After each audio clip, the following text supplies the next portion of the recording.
You see here, hi guys and gals. Well, 2 lunch vlogs, 2 days in a row. I have nothing else to do. Well, it's as good as anything, isn't it? Oh, shucks. No, it was actually kind of the intro. I was thinking about awe as an A-W-E, as in awesome. Every time I walk around here, maybe not quite so much right now in the mud, but every time I walk around here, I think, wow, this is awesome. First off, to be able to walk around in a wooden area, which was a previous Celtic burial ground, and I can do it over lunch and share it with you.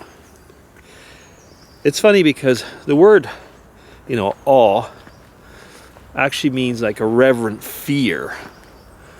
I mean, and fear actually in the sense here, not automatically as scared to death, but of the grandiose, of the bigness, of the absolute awesomeness of what is around you. And it is. I mean, it's funny because when you walk around outside like this, or even if you live in, well, like I live in Switzerland, so I guess we do have some pretty spectacular views, but it doesn't matter where you live. I mean, a sunrise, a sunset, a full moon, you know what I mean. And the thing that is lovely about awesomeness, being in awe, is that you can be a believer in nature. You can be a believer in the triune God as I am. You can believe in the Great Spirit. It actually doesn't matter, because you can look around and feel the beauty. You can. I mean, I just look at the way that tree is. Even though it's not a nice tree, it's actually all the way the branches are and everything. That means something happened at one time, but it's just beautiful. You're walking around in the woods and everything is just seems to fit together. And it can be the same thing if you're walking in a city. It's just kind of like, okay, call it human ingenuity, call it God-given gifts. You know something? That's one of the things that it doesn't matter which belief system you're in, that you will be able to feel, that I can agree with you on this. It's kind of nice. Well, maybe some people can. I guess the ultra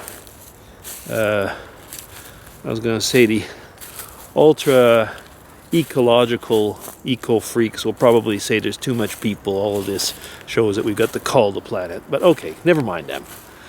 Most of us, 99.x% of us, will be able to just walk around here and say, awesome. Is there anything else about awesomeness that makes, that brings people together?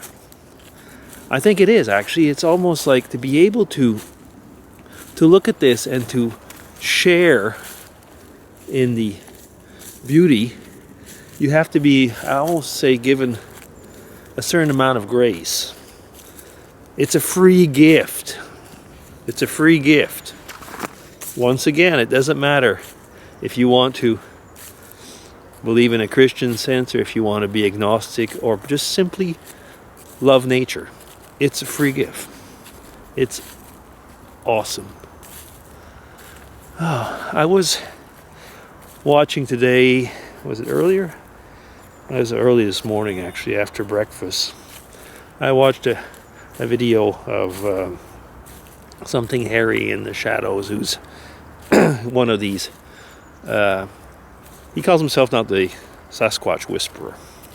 So he's near Walla Walla, Dixie, out in Washington, where a lot of these sightings have been seen. And he shows like some very convincing, at times I would say, very convincing footprints and different things. I can't say that I always see everything that he sees into his videos, but that doesn't mean that I find it's very fascinating. And the thing is, he's a big believer of the Great Spirit. Now, we've never actually got into completely to what he means, but he has talked about it at depth a few times, and I mean in depth a few times, and I guess basically, I would almost call it pretty close to a universalist approach, but I mean he wouldn't see it that way, I don't think. But having said that, is that he has, in his last video, he had such enthusiasm for, I was almost going to say communion with nature, and he was getting ready to go do a trip in the woods with a bunch of friends. And I was just listening and watching, and I thought, like, finally there are so many more things that bring us together than separate us, that it is nice to be able to dialogue without the hate factor all the time, kicking in. I think a lot of people could learn from awesomeness and how to discuss. I mean, even the way politics are going right now. Anyway, so I don't want to get into that. Really don't want to get into that.